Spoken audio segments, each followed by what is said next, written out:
नमस्कार। बहुत स्वागत है आप सभी दर्शकों का कन्या राशि के लिए इस विशेष वीडियो में।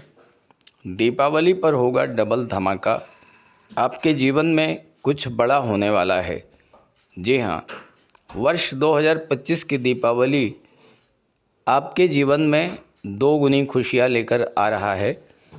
और ये बात मैं यूं ही नहीं कह रहा हूँ, पूरी तरह शास्त्र सम्मत प्रमाणों के साथ अपनी बात आपके सामने रखने जा रहा हूँ। देखिए, सभी 9 ग्रहों में गुरु और शनि ही ऐसे 2 ग्रह हैं जो हमारे जीवन को सर्वाधिक प्रभावित करते हैं और इन्हीं 2 ग्रहों का दीर्घकालिक प्रभाव हमारे जीवन पर पड़ता है। 18 अक्टूबर वो तिथि है जब गुरु राशि परिवर्तन करके अपने उच्च की राशि कर्क राशि में गोचर कर जाएंगे और मीन राशि में गोचर कर रहे शनि पर अपनी दिव्य दृष्टि डालेंगे। शनि 4 अक्टूबर से ही गुरु के नक्षत्र पूर्वा भाद्रपद में गोचर कर चुके हैं और गुरु की ही राशि मीन राशि में गोचर कर रहे हैं।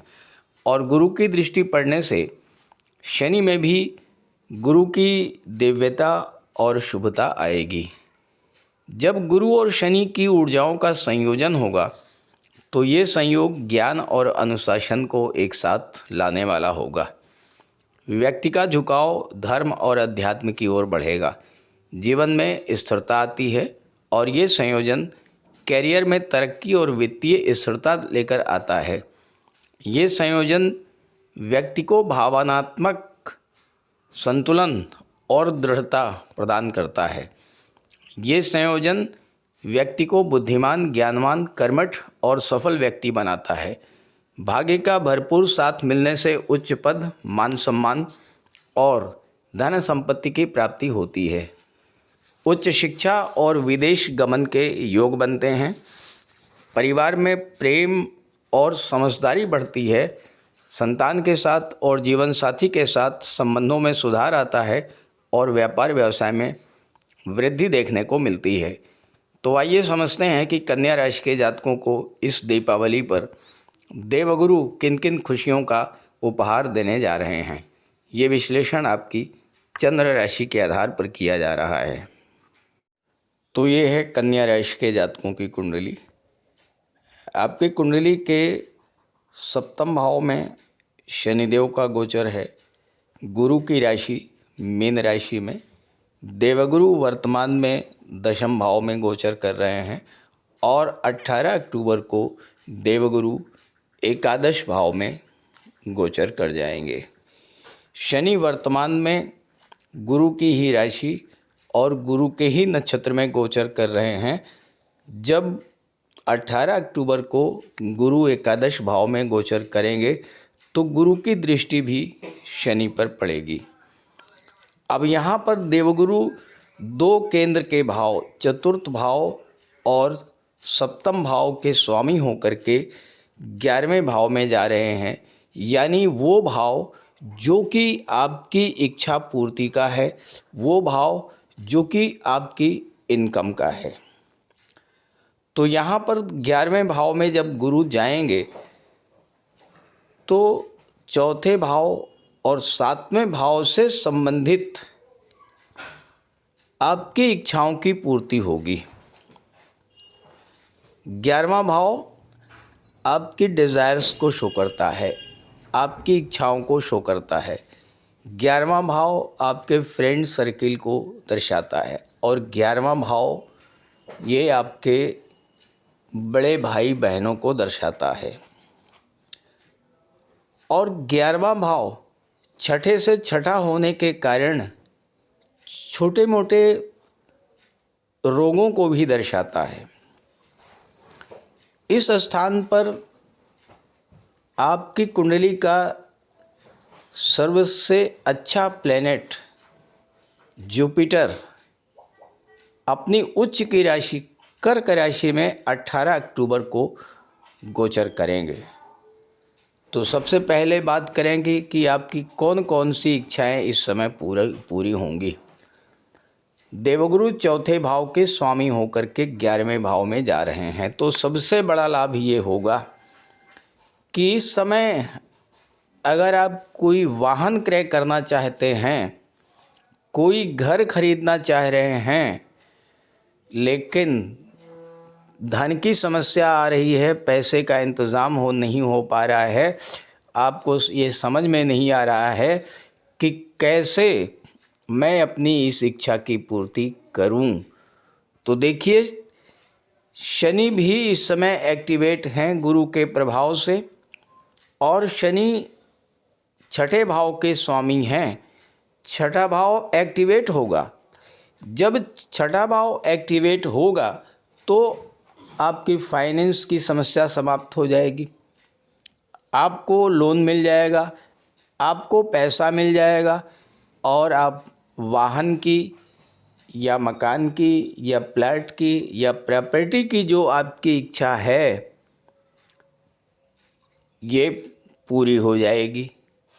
इस तरह से आपको बड़े बड़े उपहार देवगुरु बृहस्पति देने जा रहे हैं।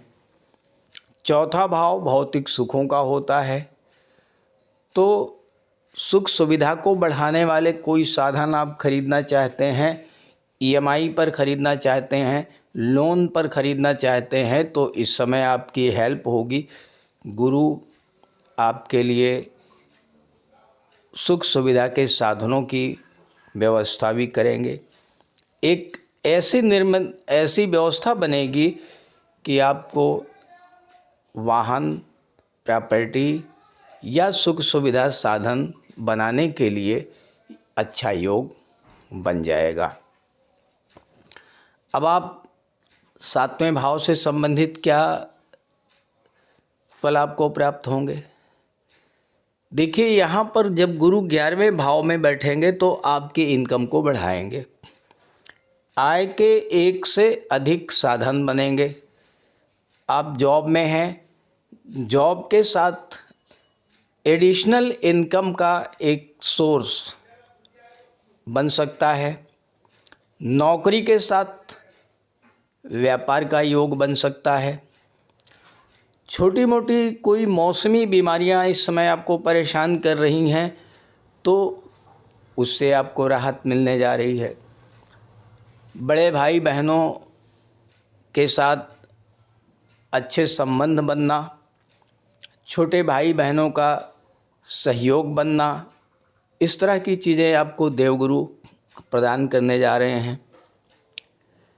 11वें भाव में देवगुरु बृहस्पति जब गोचर करेंगे तो देवगुरु की दृष्टि, पंचम दृष्टि पड़ेगी तीसरे भाव पर, सप्तम दृष्टि पड़ेगी 5वें भाव पर, और नवम दृष्टि पड़ेगी 7वें भाव पर।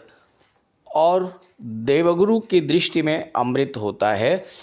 जिस भाव पर गुरु की दृष्टि पड़ती है उस भाव को गंगा जल की तरह पवित्र कर देते हैं। जब तीसरे भाव पर गुरु की दृष्टि पड़ेगी तो क्या होगा? तीसरा भाव आपके पराक्रम, आपके पुरुषार्थ को दर्शाता है। पिछले समय में आप मेहनत तो कर रहे थे, लेकिन आपको उस मेहनत का प्रतिफल नहीं प्राप्त हो रहा था। अब गुरु जब यहाँ पर तीसरे भाव पर दृष्टि डालेंगे तो आपको आपके परिश्रम का, आपकी मेहनत का रिज़ल्ट मिलना शुरू हो जाएगा। आपके जो कार्य बनते बनते रुक रहे थे वो कार्य बनने शुरू हो जाएंगे।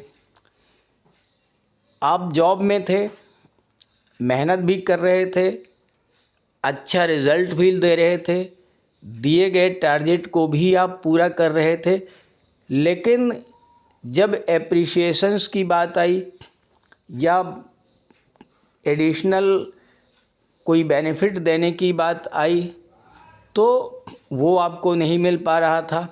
मेहनत तो आप कर रहे थे, लेकिन आपके मेहनत का फल किसी और को मिल रहा था।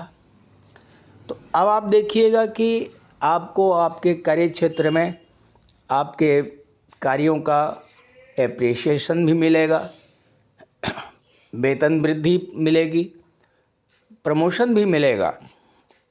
इस तरह की चीज़ें आपको देवगुरु बृहस्पति देने जा रहे हैं। अब तीसरा भाव यात्राओं का होता है। यात्राएं आप करेंगे इस गोचर काल में और उन्हें यात्राओं का आपको लाभ भी मिलेगा। भाई बहनों के साथ आपके संबंध मधुर होंगे। जब पांचवें भाव पर गुरु की दृष्टि पड़ेगी तो एक तो अचानक से आपको कोई बड़ा धन लाभ हो सकता है।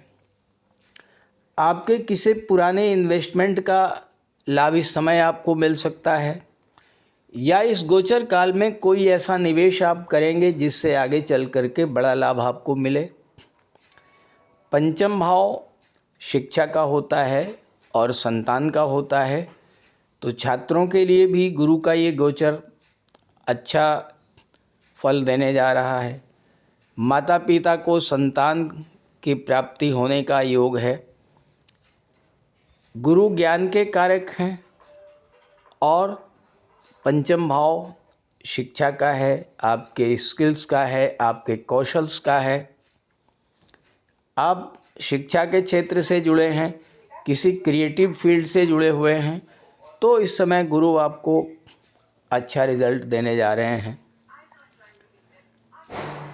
पेट से संबंधित एसिडिटी, गैस या डाइजेशन प्रॉब्लम्स इस समय अगर आपके जीवन में चल रही हैं तो इससे भी आपको राहत मिलने जा रही है। नवम दृष्टि से जब सप्तम भाव को अपने ही घर को देखेंगे तो सबसे पहला लाभ तो आपको मिलेगा वो जातक जो विवाह के इच्छुक हैं। शनि के कारण जिनके विवाह में देरी हो रही थी वो देरी समाप्त होगी और उनके विवाह का बहुत अच्छा योग इस समय बन जाएगा। जीवन साथी के साथ संबंध अगर ख़राब हो रहे थे तो संबंधों में मधुरता आएगी और अपने जीवन साथी के साथ आप बहुत अच्छा समय इस समय बिताएंगे। किसी न किसी कारण विवाह की स्थिति में विलंब की स्थिति बन रही थी तो विलंब की स्थिति समाप्त होगी और आपके विवाह का योग बनेगा। पति पत्नी के बीच अंडरस्टैंडिंग इस तरह बढ़ेगी कि वो जातक जो डाइवोर्स की स्थिति तक पहुंच चुके थे, अगर 18 अक्टूबर के बाद एक साथ बैठ करके सुलह करने की बात सोचेंगे तो डाइवोर्स की स्थिति भी समाप्त होगी और एक बार फिर से आप वैवाहिक जीवन में प्रवेश करेंगे। तो इस तरह से गुरु का ये गोचर आपके लिए चौथे भाव से संबंधित इच्छाओं को पूरा करेंगे। भूमि, भवन, वाहन, गाड़ी, घोड़ा जो आप खरीदने की सोच रहे हैं उन्हें पूरा करेंगे। भौतिक सुखों को परिपूर्ण करेंगे। जनता में, पब्लिक में आपका यश बढ़ेगा, प्रतिष्ठा बढ़ेगी, माता का स्वास्थ्य अच्छा रहेगा और साथ ही साथ वैवाहिक जीवन में खुशियाँ और विवाह का योग बनेगा। प्रश्न ये है कि क्या सभी कन्या राशि के जातकों को एक जैसा ही प्रतिफल प्राप्त होगा? ऐसा बिल्कुल भी नहीं है, क्योंकि हर व्यक्ति की कुंडली में ग्रहों का गोचर अलग अलग है और कन्या राशि के एक दो नहीं करोड़ों जातक हैं। तो अगर आप अपनी कुंडली की एनालिसिस कराना चाहते हैं, अपने जीवन में चल रही समस्याओं का समाधान चाहते हैं, तो इसी वीडियो के डिस्क्रिप्शन बॉक्स में मैंने अपना व्हाट्सएप नंबर दे दिया है। आप वहां से अपनी समस्या भेज सकते हैं और मैं आपकी समस्या का समाधान प्रस्तुत करने का पूरा प्रयास करूंगा। तो आप सभी दर्शकों को दीपावली की बहुत बहुत शुभकामनाएं। दीपावली पर देवगुरु के आशीर्वाद को प्राप्त कीजिए और ये वीडियो, ये जानकारी अपने साथियों को, अपने मित्रों को ज़रूर शेयर कीजिएगा। नमस्कार।